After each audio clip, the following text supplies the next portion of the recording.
Friends, నేను మీ Jayadev. Welcome to my channel. రాజస్థాన్లోని చిత్తూర్గఢ్లో ఉన్నటువంటి విజయస్తంభం గురించి మాట్లాడుకుందాం. ఈ విజయస్తంభము 600 సంవత్సరాల క్రితం నాటి నిర్మాణం. 600 సంవత్సరాల క్రితం అంటే ఆ రోజుల్లో ఎస్కలేటర్స్ లేవు, జేసీబీ లాంటి యంత్రాలు లేవు. అయినప్పటికీ కూడా ఆ రోజుల్లోనే 9 అంతస్తుల అద్భుత నిర్మాణము ఈ విజయస్తంభం అన్నమాట.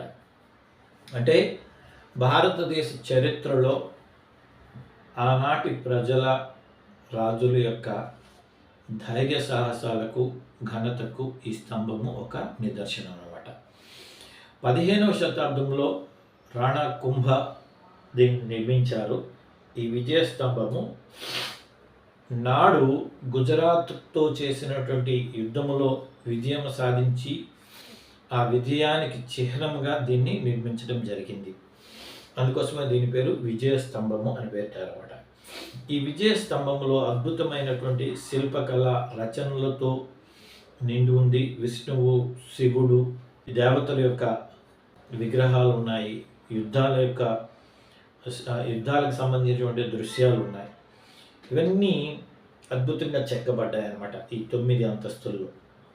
నేడు ఈ చిత్తూర్గఢ్ కోట రాజస్థాన్లోని ఒక పర్యాటక ప్రదేశంగా ఉంది, ఆకర్షణలో ఉందన్నమాట. ఇటువంటి ప్రాంతాన్ని ప్రతి ఒక్క భారతీయుడు ఒకసారి చూడాల్సిందే. Thank you.